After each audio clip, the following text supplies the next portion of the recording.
The Duke set the dowry chest back upon her father's table with the quiet finality of a man closing an account, and said before the assembled company that he would not take a shilling of it. Wren Calder, 26, stood near the window where the afternoon light could not quite reach her, and did not move. She did not yet know what that single refusal would cost her father, or what it would earn her instead.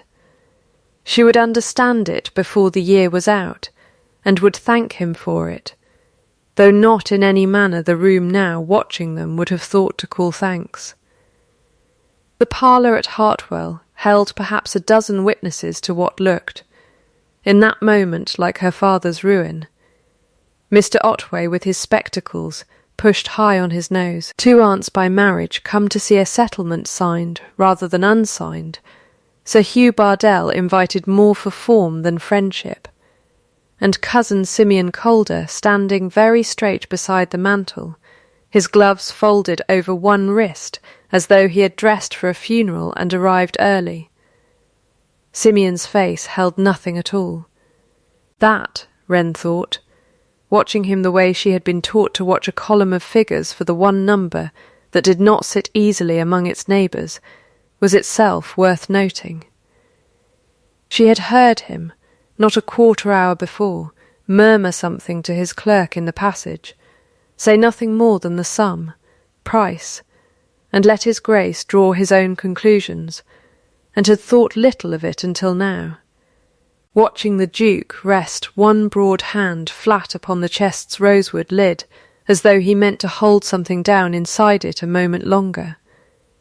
"Your Grace," her father said, and stopped, because there did not seem to be a second half to the sentence that would not shame him further. "I have looked at the deed of settlement twice, Miss Calder, and the trust accounts once," the Duke said. "I will not spend what I have not earned the right to spend, and until the sums in that chest can be made to agree with the sums on that paper, I have not earned it." His eyes moved once, briefly, to Simeon, and returned to Josiah. "I mean no insult to your daughter." "Then you mean one to me," her father said. "Lo, I mean an accounting," the Duke said. "There is a difference, though I grant the room may be slow to see it."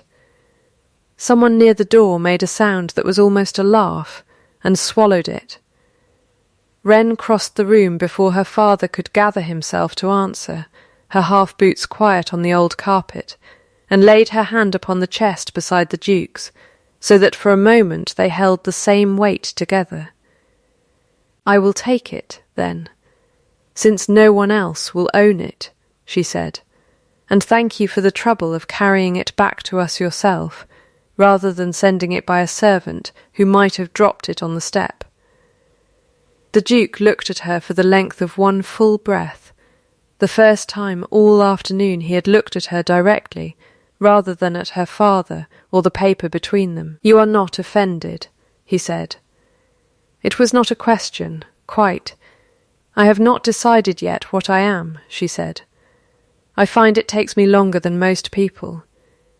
She did not yet know that he would remember that sentence for a year, and repay it to her nearly word for word, on a morning when the stakes between them had entirely changed. She lifted the chest, lighter than she had expected, and she filed that too, the way she filed every fact that did not sit easily among its neighbours, and carried it from the room without waiting for her father's permission or anyone's blessing, aware of Simeon's eyes following her the whole way to the door, pleasant, unhurried, giving nothing back. Behind her she heard Sir Hugh Bardell remark to Mr. Otway that the county assizes sat at Calverley in 3 weeks' time, and that the trust's accounts, by the terms of old Mr. Calder's will, must be laid before the bench that same session, or the shortfall would be answered for by whoever held the estate in trust that year. 3 weeks. She carried the number up the stairs with her, like a coal cupped in both hands, careful not to let it burn her before she reached her room. She did not open the chest that night, not at first. She sat instead with her mother's account book, the small one bound in green calf with a silver clasp gone soft with handling, the one her mother had pressed into her hands 8 years past and said, "An account is a kind of honesty a body can hold in the hand. Wren, keep this one honest, and you will never want for work in this world." She had not thought of it as a working book in a long while. She thought of it now, turning the brittle pages by candlelight, and found in the margin of a Lady Day entry, in her mother's small definite hand, a sum that did not match the sum Simeon's ledger had reported for the very same quarter 2 years running. She sat a long while with that discrepancy, before she blew out the candle, and she did not sleep, and before the sky had gone from black to the colour of a duck's egg she had dressed, taken up the chest and her mother's book together, and gone down the back stair past the kitchen, where Peg Hollis was already awake, and kneading bread with the ferocity of a woman who had never in 40 years trusted a morning to behave itself. "You're never leaving before your own father's woken to say good-bye to you," Peg said, not looking up from the dough. "I am leaving before he wakes, so that he needn't decide whether to stop me," Wren said. "That is a kindness, whatever it looks like." "It looks like running," Peg said. "Then it looks like what it is only half of," Wren said, and Peg's hands stilled on the dough at that, because in 40 years she had learned to know the difference between the girl being flippant and the girl meaning exactly what she said, and this was the second kind. "Where, then?" Peg asked. "To ask the man who returned my dowry why he thought it worth insulting my father to do it," Wren said. "I'll want the gig, and I'll want you not to tell him where I've gone until the sun's well up, and there's no sense chasing me." Peg wiped her hands on her apron, slow, and did not answer directly, which was, from Peg, its own kind of blessing. "Mind you eat something before Rennick," she said instead. A body can't out-argue a duke on an empty stomach. It was the nearest thing to permission Wren was going to get, and she took it the way she had learned to take most gifts in that house, quickly, and without waiting to be asked twice.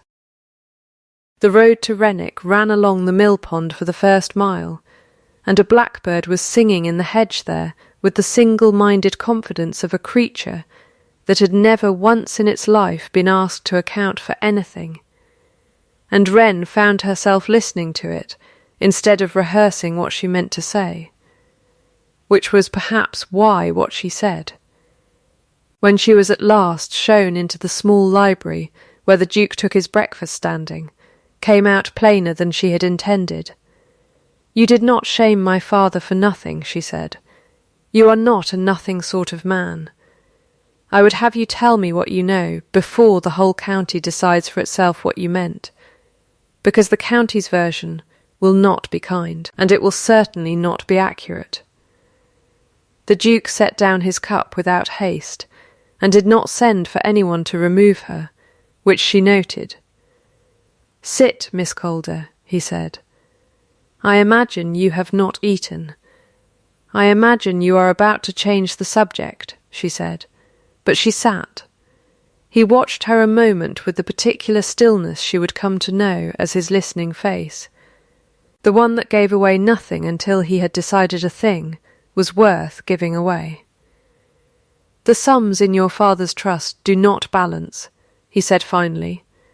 "They have not balanced by my reckoning for above 2 years, though the ledgers your cousin lodges each quarter say otherwise. I could not prove it standing in your parlour yesterday, and I did not care to accuse a man in his own house on a suspicion only, so I did the one thing I could do honestly. I declined to take money I had reason to think was not entirely there to be taken, and I watched who flinched." "Did anyone?" she asked. "Your cousin did not," he said, which told me a great deal, since an honest trustee, accused of nothing at all, generally protests rather more than a guilty one troubles to. "And my father," she said. "Your father flinched for both of them," he said, gently enough that it did not sound like cruelty, only like an accounting. "He is being ruined by a man he trusts, and does not yet know it." She sat with that a moment, the blackbird's song still threading faintly through the window glass. "Then you did not mean to shame him at all," she said. "I meant to buy time," he said. 3 weeks until Calverley is not much time in which to prove a fraud that has had 2 years' start on us. I judged a public wound to your father's pride a fair price for it, since a private one would have warned your cousin to cover his tracks before I could find them. He looked at her then, and something in his face conceded a fault. I did not consider, in judging it a fair price, that it would be your father who paid it, and not I. "That is generally how prices work, your grace," she said. "The person who decides what is fair is rarely the one who is charged for it." He almost smiled at that, she thought, though it did not quite arrive. "I would have your help," he said. "You keep your father's books. You kept them, I am told, before your cousin was ever named trustee, and you know his hand and your mother's both. I cannot walk into that estate's accounts without cause, and you can. Call it business, if the word sits easier with you than the alternative." "What is the alternative?" she asked, though she thought she already knew, and wanted to hear whether he would say it plainly. He did not yet.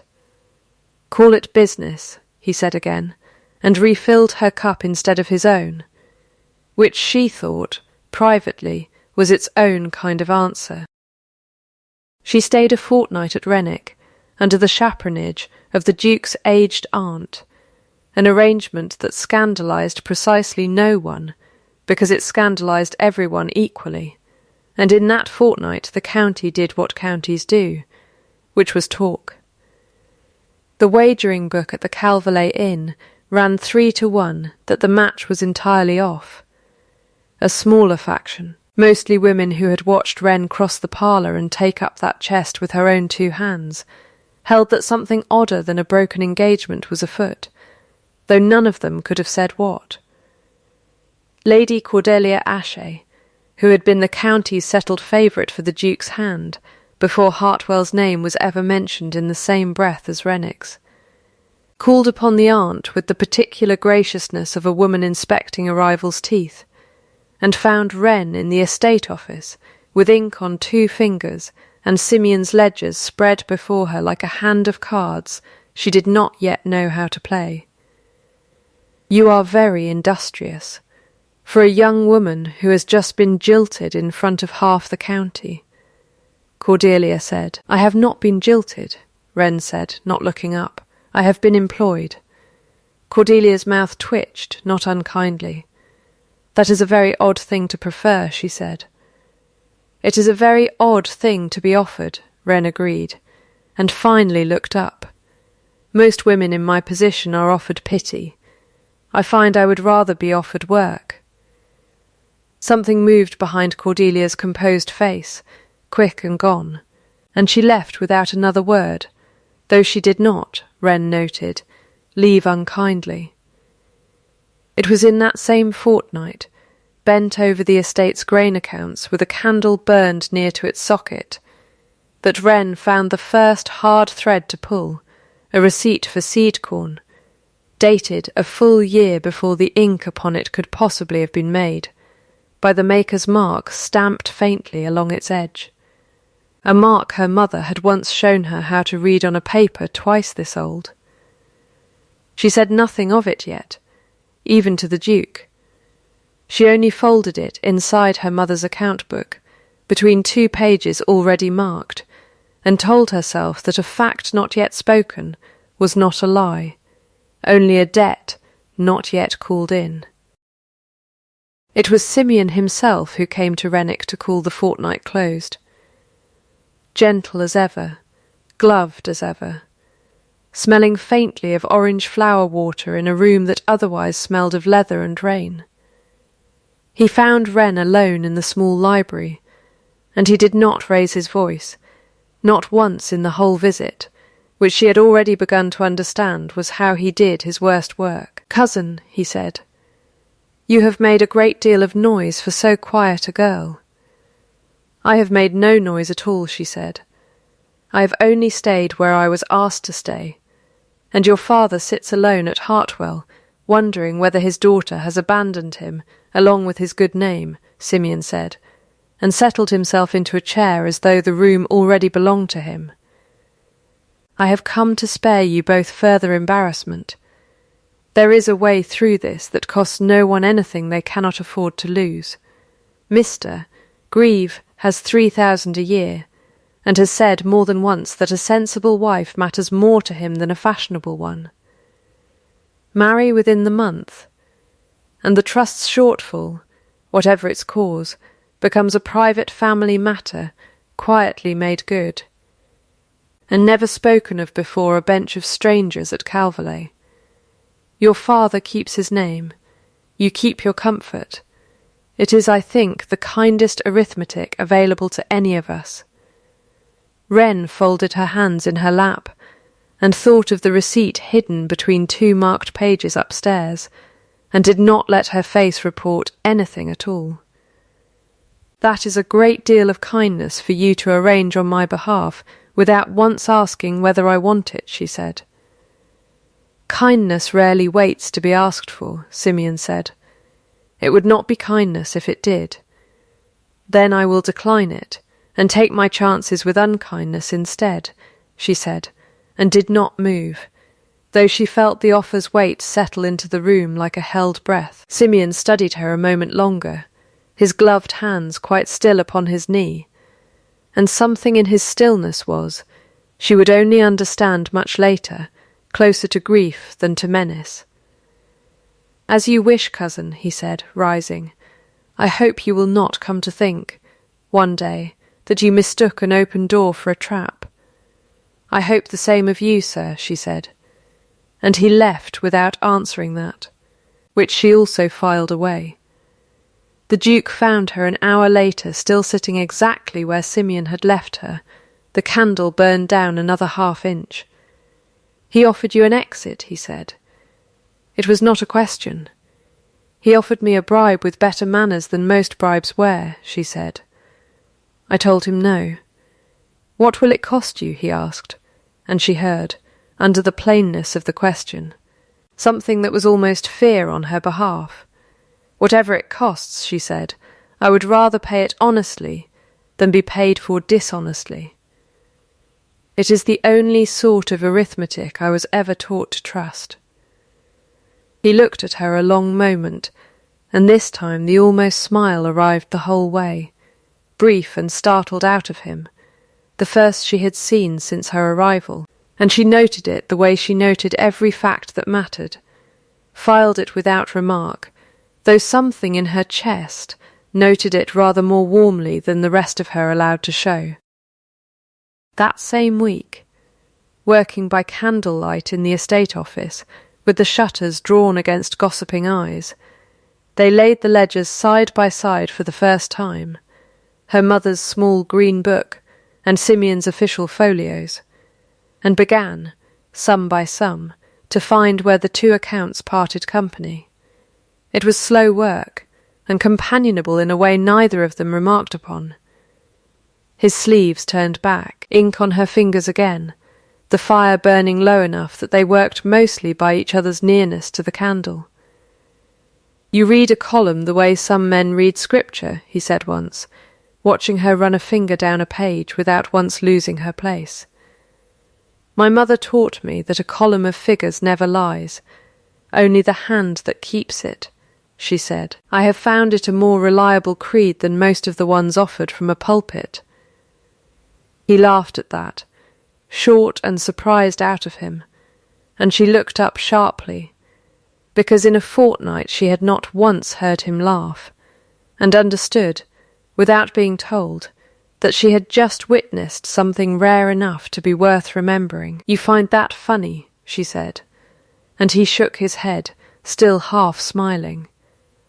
I find it true, which is rarer, he said. My sister once trusted a column of figures a man had kept for her, and it lied to her thoroughly, and I have spent 7 years being careful about whose hand I trust with a pen because of it. He stopped there, as though he had said more than he intended, and for a moment she thought he might say the rest of it. There is a debt I owe on her account that I have not yet found a way to. A knock sounded at the door before he could finish, a groom with word that a rider had come from Hartwell, and whatever he had been about to lay before her was folded back away, unspoken, filed on her side as carefully as the receipt in her mother's book. A promise she intended to collect on before the year was through. The rider brought word that was, on its face, ordinary. Her father wished her home before the harvest suppers began, lest tongues wag further. But beneath the ordinary words, Wren read something else entirely, a tightness in her father's usual looping hand that told her Simeon had been to Hartwell too, and had not left it as gently as he had left Rennick. She returned the next morning, the account books wrapped carefully in oilcloth against the damp, and found her father greatly changed in the 10 days she had been gone, thinner about the face, quicker to apologize for things that wanted no apology. Simeon has been kind, he told her, more than once, in the particular voice of a man convincing himself of a thing he only half believed, and each time he said it she heard, underneath, the sound of a man being slowly and courteously dismantled. It was on the 3rd evening home that the blow fell that would nearly undo the whole fortnight's careful work. Simeon called at Hartwell with Mr. Otway in tow, and a document in his hand, and laid it before Josiah and Wren both, with an expression of profound, well-mannered regret. "I had hoped never to have to show this to either of you," he said, and his voice, as ever, did not rise. "It is a receipt for seed corn, in your daughter's hand, cousin, dated a 12-month before the corn in question was ever purchased, the very sort of irregularity, I fear, that a desperate household sometimes resorts to when it wishes its accounts to look healthier on paper than they are in the granary. I do not accuse Wren of intending fraud. I accuse her only of a daughter's loyalty, covering for a father's difficulties, in a hand so like her late mother's that no clerk in the county would think twice to doubt it." Wren felt the floor of the room shift beneath her, not because the accusation was true, but because it was so exactly, elegantly false, built from the very fact that had been her chief asset, her competence. Her likeness to her mother's hand turned suddenly into a rope to hang her with. "That receipt is a forgery, and not mine," she said, her voice steadier than her hands.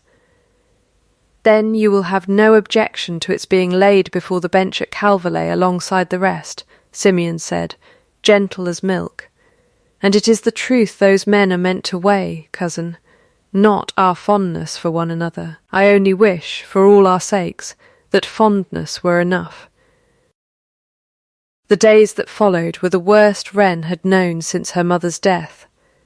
Word of the forged receipt ran ahead of them through the county faster than any honest fact ever travelled, and where before the talk had been of a broken engagement, it was now of something uglier, a family's desperation dressed up as a daughter's crime. The Duke, warned off by his own steward, and by a letter from an aunt in town urging him not to let his name be dragged through a country scandal not his own, kept his distance from Hartwell for 3 days that felt, to Wren, like a door quietly closing, and when he did come, it was with a plan already formed that he had not troubled to lay before her first. "You will go to my aunt's house in town until the assizes," he told her, in the estate office, without preamble. "It is not safe for you to be seen at Hartwell while this receipt is being talked over in every parlour between here and Calverley." "You have decided this for me," she said, very quietly, and he had the grace to look uncertain. though he did not retract it. "I have decided it to protect you," he said. "That is the second time in a fortnight you have decided what protecting me requires, without once asking whether I wish to be protected in that particular fashion," she said. "You returned my dowry without warning me. Now you would remove me from my own father's house, without asking my leave. I begin to wonder, Your Grace, whether you mean to marry a wife or to manage an estate you have not yet purchased." That landed harder than she had intended, and she watched it land and did not take it back, because it was, she thought, entirely true. He was quiet a long moment. "My sister was managed instead of asked. Once," he said finally, low. "It went very badly for her, and I swore I would never again decide, alone, what another person ought to be spared. I see I have broken that oath within a fortnight of making it to myself." "Then unbreak it," she said gentler now. "Ask me." He asked her. She refused the aunt's house, and stayed, and the quarrel between them settled into something neither triumphant nor entirely healed, a debt of trust each still owed the other, filed, and not yet called in. It was 2 nights later that the darkest hour arrived in earnest. A constable came for Josiah, at Simeon's quiet urging, on the strength of the forged receipt, and a magistrate persuaded, reluctantly, that the matter could wait no longer for the assizes proper, and Wren stood on the front step of Hartwell in her nightgown and shawl, and watched her father led to a waiting cart, with a gentleness that made the whole scene worse, not better, because no one in the yard behaved as though anything cruel were happening, and everyone in the yard knew that it was. She did not weep. She had promised herself, in that parlour a month before, that she would not weep in front of people who wished to see it, and she found the habit had become, by now, simply how she was made. She went inside instead, and lit every candle in her mother's old sitting-room, and spread the green account book open upon the table, and began at last to read it not as a keepsake, but as evidence, the way her mother, she now understood, had always half intended it to be read. Past midnight, with Peg asleep in the next chair and the fire gone to embers, she found it. A column of marginal figures running quietly beside the household accounts for 2 full years before her mother's death, quarter by quarter, in a hand grown smaller and more careful each time, as though her mother had known she was keeping something dangerous and wished it to take up as little room as possible. The figures did not match Simeon's official ledgers for the same quarters. They matched, instead, an older set of receipts Wren had seen once, years ago, in her grandfather's own hand, before Simeon was ever named trustee at all. Her mother had known. Her mother had known, and died with the knowledge folded quietly into a book she trusted her daughter to keep. Wren sat with that a long while, the fire gone entirely out, and when dawn came she was still sitting there, dry-eyed, with a plan already forming that owed nothing to anyone's protection but her own resolve. She rode for Renwick before the sun had fully cleared the hedgerow, the green book wrapped in oilcloth against her chest like something that might, if handled roughly, still bleed. She did not wait to be announced. She found the Duke at his breakfast again, as she had the very first morning, and set the book down open upon his table beside his cup, the marginal column facing him. "My mother knew, before she died," she said. "She left the proof in the one place no one but me would ever think to look, because no one but me ever thought her figures worth reading. I do not want to be protected from what happens next, Your Grace. I want to be standing beside you when it happens." He looked at the book, and then at her, and something settled in his face that she would only later recognise as relief disguised as resolve. "Then we will need Sir Hugh, and Otway, and your cousin's clerk, all in the same room before the week is out, he said. And Cordelia Ashe, Wren said. I think she knows more of Simeon's business than she has said, and I think, if asked plainly, she will not choose to protect him. Why would she help us at all? He asked. Because I asked her plainly once what she preferred to be offered, and she has not stopped thinking about the answer since, Wren said. And for the first time in 3 days, something in her chest unclenched enough to let her almost smile. Cordelia came within the day, and did not need much persuading. Once persuaded that her own name would not be dragged through the mud alongside Simeon's, she had. She admitted, tight-lipped, refused an offer of his some weeks past, an offer of marriage dressed as concern for her fortune's safety, and had thought at the time it was only vanity that made her decline him. I did not know then what I know now, she said. I only knew that a man who speaks so gently about other people's money generally means to have some of it. It was Cordelia, too, who had overheard, at a card party a fortnight since, Simeon speaking to his clerk Price, in a tone she had not understood the danger of until now. Something about the Lady Day figures, and about a woman named Margaret who had asked too many questions once, long before Wren was ever born. Peg, sent quietly to Calverley on the pretence of marketing, returned with word that Price himself had been seen drinking alone at the inn 3 nights running, and had told the landlord, deep in his cups, that he had never wanted any part of copying over figures that weren't his to change, only he hadn't the courage at the time to say so to a man like Mr. Calder. That, Wren thought, was the first hairline crack, and she meant to widen it before Calverley, not after. The bench sat at Calverley on a grey, close morning that broke into rain just as the hall filled, so that the last witnesses came in with wet shoulders and the smell of a summer storm following them through the door.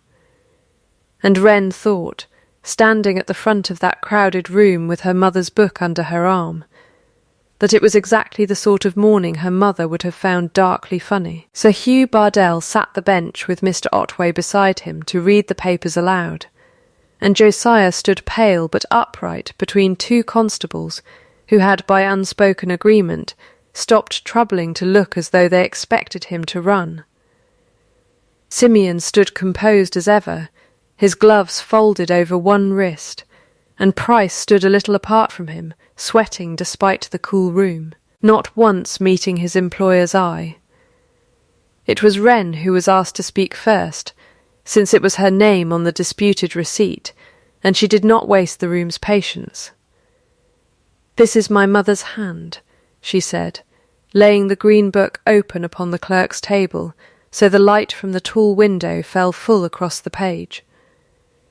She kept these figures privately, beside the household accounts, for 2 years before her death, matching them each quarter against the sums her father-in-law had left on record before my cousin was ever named trustee.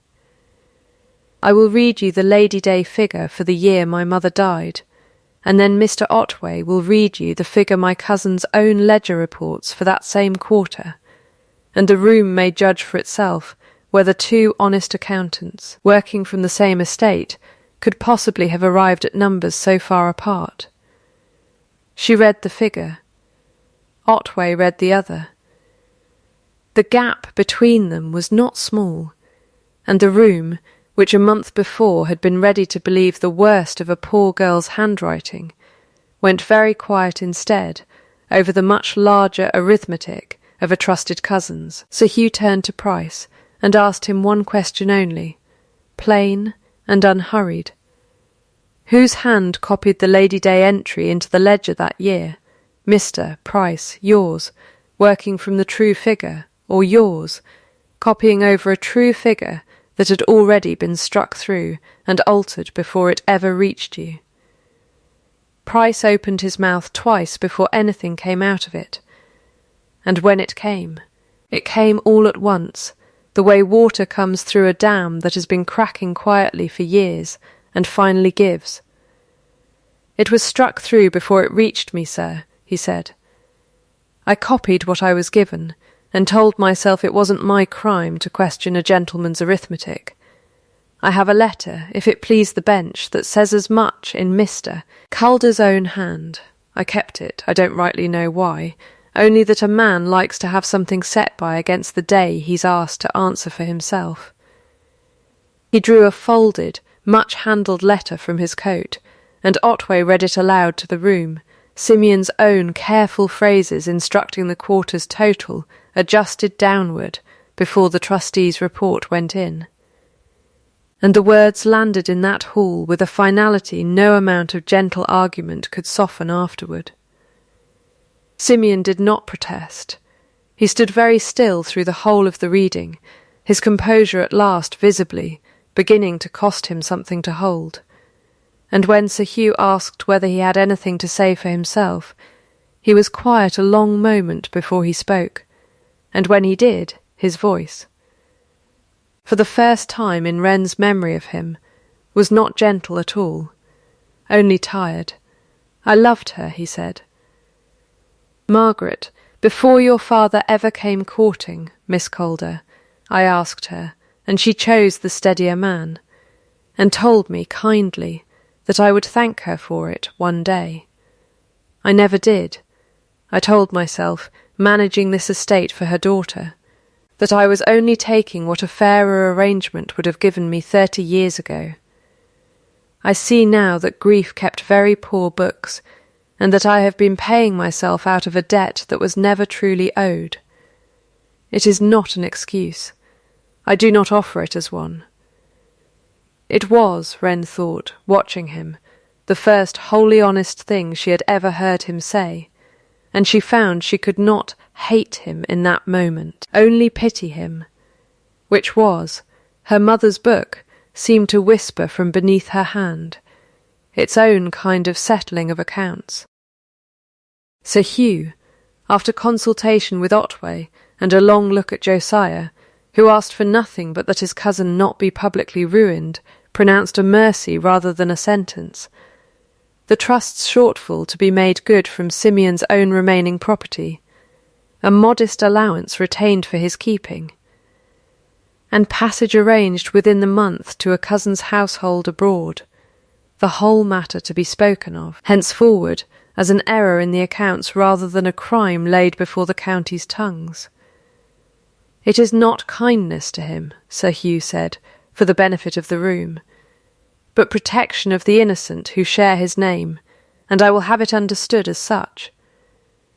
Josiah Calder, the bench finds no fault in you, nor in your daughter, whose hand was borrowed without her knowledge for a purpose she would never have consented to." The rain had stopped by the time the hall emptied, and a thin grey light came through the tall window and lay across the floor where Simeon had stood, and somewhere outside a blackbird, unconcerned with any of it, began again to sing. It was 3 weeks later, in the small library at Renwick, where they had first laid the ledgers side by side, that the Duke asked her properly, with no chest of coin on the table between them, and no crowd to watch her answer. "I have earned it now, I think," he said, without preamble, in a manner she had come to recognise as entirely his own. "Earned what?" she asked, though she suspected. "The right to spend what I have not earned," he said, "which is you, Miss Calder, though I find the word spend entirely wrong for what I mean, since I do not wish to purchase you at all. I wish only to be chosen, freely, by a woman who has never once in her life been paid for anything except in work honestly done, and I would have her know that this is not payment either. Marry me because you wish it, and for no other reason the world could name, since it is the only reason I mean to accept." She was quiet a moment, turning that over the way she turned over any sum she meant to trust with her whole self. You once told a room full of witnesses that you had not decided what you were, she said. I find I have decided at last. I am a woman who prefers to be offered work rather than pity, and I find, Your Grace, that loving you is the first work I have ever wanted for its own sake, and not because anyone required it of me. That is not quite a yes, he said, and she laughed. The first easy laugh she had allowed herself in a month. It is entirely a yes, she said. I have simply never learnt to say anything plainly, when I can say it in a column instead. They were married quietly in October, in the small stone church at Fenwick Parva, with the harvest already in and the hedgerows going gold, Josiah standing steadier than he had stood in a year to give his daughter away, and Peg weeping into a handkerchief she had sworn beforehand she would not need, muttering to anyone near enough to hear that pride was a coat too heavy for a wedding, and she had left hers hanging by the door where it belonged. Cordelia Ashey stood among the small company too, dignified and unattached, and, by every account that reached Rennick over the following year, entirely content to remain so. Having discovered in herself, she wrote once to Wren, a taste for her own company she had never before been permitted to indulge. Mr. Price kept his post as clerk under Rennick's own steward, sobered and grateful, and was heard to say more than once that he had never in his life been so relieved to lose an argument as the day the bench asked him one honest question. Simeon Calder wrote, twice a year, brief and correct letters from his cousin's household abroad, asking after no one by name but always, at the letter's close, hoping the account books balanced. Josiah lived to see the village school his late wife had once hoped to found opened at last upon the recovered trust's foundation, and stood at its door the day it opened with an expression Wren had not seen on his face since before her mother died. A year turned, nearly to the week, and on a close, warm morning much like the one that had opened this whole account, a small crowd gathered once more in a parlour, this time at Rennick, this time smiling, to watch a chest set down upon a table before witnesses. It was the same rosewood chest, its lid a little more worn, and this time it was Wren's own hand that set it down, and Alaric's beside it, together, before the assembled trustees of the new village school, endowed that day, and every year after, from the estate's own honest surplus, no shame in it anywhere, only a gift freely given, because both givers had chosen it.